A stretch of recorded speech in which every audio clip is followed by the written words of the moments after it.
Okay, in this video we're going to extend our use of compositing and layer mask to do what's called high dynamic range exposure blending.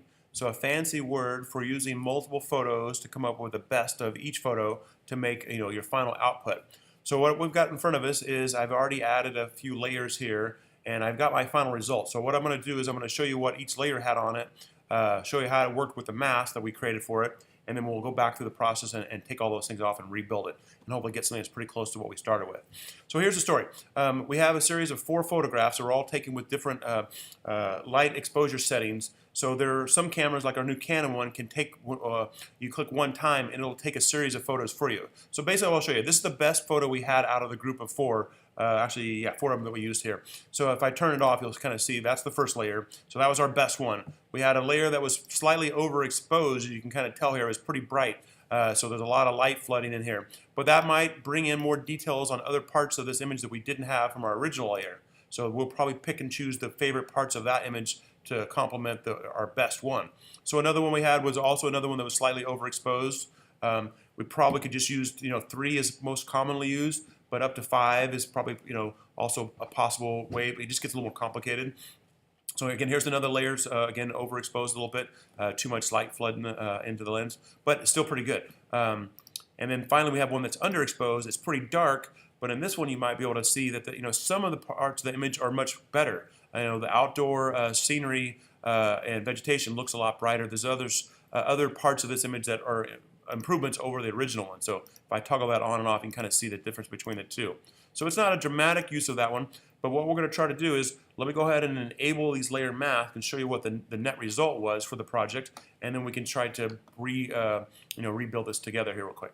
So I'll go ahead and enable the layer mask so you can see what we ended up coming up with. So on this one, I basically, where you see black on the mask, it's hiding that particular image, and where you see white, you're seeing what we want from that image. So most of this one is not being used. It's really just the inside parts of the vegetation, the outside scenery we're looking for.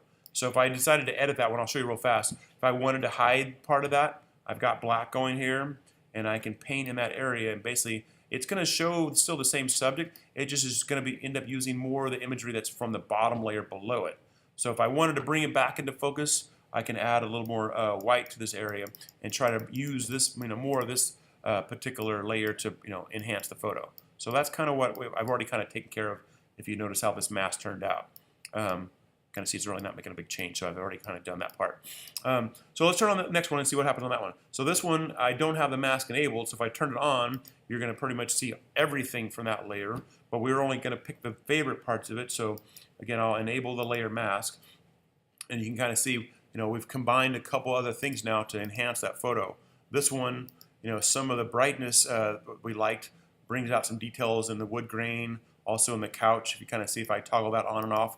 So there might be other areas where we want to explore to see what we want to keep from that particular image. One thing that I found, kind of like we did when we did original compositing, it's sometimes hard to figure out exactly what you're looking at. So you might end up toggling these things on or off quite a bit to see what you're getting from that particular layer. And then also, I've done this on a couple occasions now, just temporarily disabling that layer mask, so you can kind of see, all right, what did I like from that particular layer? Because once I turn on put a black mask on there, it's kind of hiding everything. So again, I've already kind of edited this one, so we're kind of cutting to the chase a little bit. So if I toggle on and off, you can kind of see there's definitely some areas of the wood grain that comes out and other features that probably make this photo better. So I'll keep going down one more layer. I got another one I've done here. So now all these guys are turned on. We did end up going back and adding a hue saturation adjustment layer. I'll show you when that's turned on. It helps the colors kind of pop, gives you a little more warmth to the colors. So that was one of these adjustment layer ideas for hue and saturation. But for the most part, you can kind of see this looks very similar to what we did when we did the movie posters and the other compositing projects.